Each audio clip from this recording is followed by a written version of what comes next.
In the heart of an untamed wilderness, where emerald canopies whisper secrets to the wind and life pulses in a million vibrant forms, our story begins.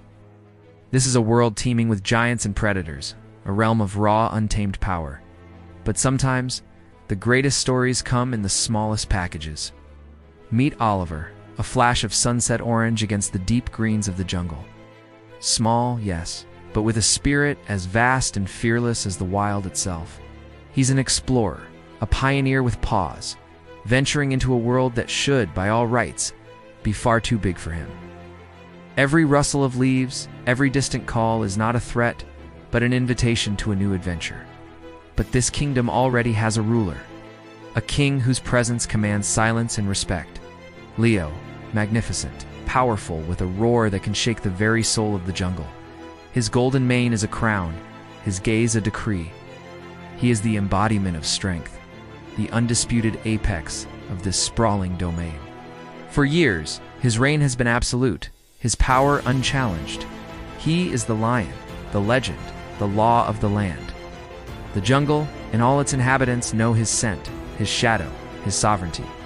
He walks with the confidence of one who has never known true opposition. Little does he know, his world and his perception of strength is about to be turned completely upside down by the most unlikely of challengers. One sun-drenched afternoon, as dappled light danced on the forest floor, destiny wove two very different threads together. Oliver, chasing a particularly colorful butterfly, tumbled head over paws into a clearing. And there, basking in the warmth, was Leo. The air grew still. The butterfly fluttered away, unnoticed. Any other creature would have frozen in terror, their instincts screaming to flee. The scent of the apex predator was overwhelming, a primal warning of imminent danger. But Oliver wasn't any other creature, simply blinked, shook a leaf from his fur, and looked up. He saw not a terrifying king, but just a very, very big cat. Leo roused from his nap, opened one lazy eye, then the other. He saw a tiny orange speck standing defiantly in his personal space. A flicker of annoyance crossed his face. This was an intrusion, an impertinence. A low, rumbling growl started deep in his chest, a sound that usually sent herds scattering in panic. He expected the little creature to vanish, to become a memory. But Oliver didn't run. He didn't even flinch. Instead, he straightened his small frame, arched his back almost comically, and let out a hiss. A tiny, audacious sound that was utterly lost in the vastness of the clearing, yet held all the courage in the world. For a moment, Leo was genuinely stunned. This wasn't fear. This was a challenge. The absurdity of it was almost insulting. The king of the jungle, challenged by this fluffball, the chase was on. Not for food, but for pride. What followed was not a hunt, but a dazzling display of wit versus might. Leo lunged, his powerful paws thundering on the ground, expecting to end this foolishness in a single bound. But Oliver was gone. Flash of orange. He zipped through a narrow gap between two ancient tree roots, a space Leo's massive head couldn't possibly fit. The lion let out a frustrated roar, circling the obstacle. By the time he found a way around, Oliver was already perched high on a branch of a twisting banyan tree, calmly grooming a paw and peering down, as if to say, "Up here." The jungle, once Leo's undisputed territory, became Oliver's personal playground. The mighty lion was strong, but Oliver was smart. He was a blur of motion, using every nook and cranny the environment offered. He darted through thorny thickets that snagged at Leo's majestic mane, scurried along fallen logs over babbling brooks, forcing the lion to wade through the water with a disgruntled splash. Oliver was a master of misdirection. He'd knock a cluster of nuts from a tree to create a sudden noise on one side. And while Leo's attention was diverted, he'd silently slip away in the opposite direction. Leo's frustration grew with every failed attempt. He was faster, stronger, bigger in every conceivable way, yet this tiny creature was making a fool of him. The other animals, usually hidden and silent in his presence, watched from the shadows with a mixture of terror and awe. There! They had never seen their king so utterly flummoxed. This wasn't a battle of claws and teeth. It was a dance of agility and intelligence. Oliver wasn't just surviving, he was playing. For him, this was the ultimate game of tag, and he was winning.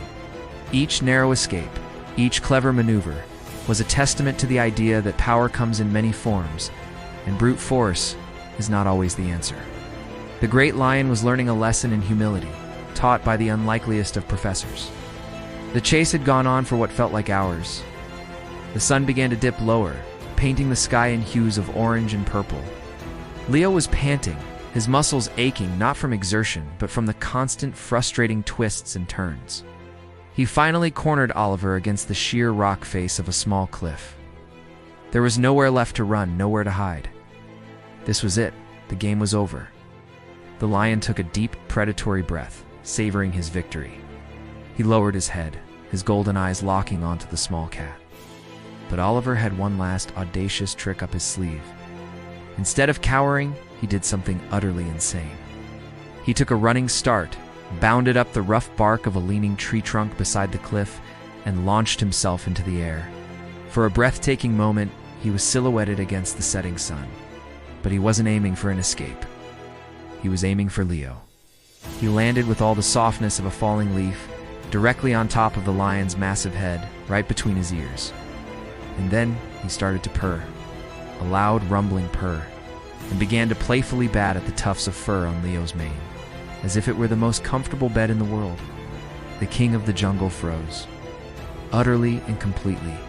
He had faced down rhinos, battled rival lions, and intimidated crocodiles. Nothing had ever prepared him for this. A warm, vibrating creature was sitting on his head, treating him not as a threat, but as a climbing frame, a friend. He could feel the tiny paws kneading his mane. He could hear the contented purr-inches from his ears. All the anger, all the frustration, all the predatory instinct just evaporated. It was replaced by a profound sense of bewilderment, which slowly melted into something else. Something that felt strangely like amusement. He let out a soft huff, a sound completely devoid of menace. The chase was over. The tiny cat had won, not with strength, but with an act of pure, unadulterated audacity. From that day on, a strange and wonderful sight became common in the jungle. The great King Leo would be seen strolling through his domain, and perched proudly on his back, or curled up asleep between his giant paws, would be Oliver. The tiny cat had not defeated the lion. He had charmed him. An unspoken respect had formed between them, an understanding that transcended size and strength. Leo's power was no longer just about dominance. It was now also about protection for his tiny, fearless friend. Oliver, in turn, brought a sense of playfulness and light into the stoic king's life. Their friendship became a new legend, a whispered story among the creatures of the jungle. It was a beautiful, living reminder that courage is not the absence of fear, but the will to face it. That true strength isn't just about how much you can lift, but how much you can lift up others. The mighty lion and the fearless little cat, the oddest and most wonderful couple in the jungle, proved that even in the wildest of places, the most unlikely friendships can bloom, creating a peace more powerful than any roar. Thanks for watching our story today. If you were touched by the tale of Oliver and Leo, don't forget to hit that like button and subscribe for more adventures. See you next time.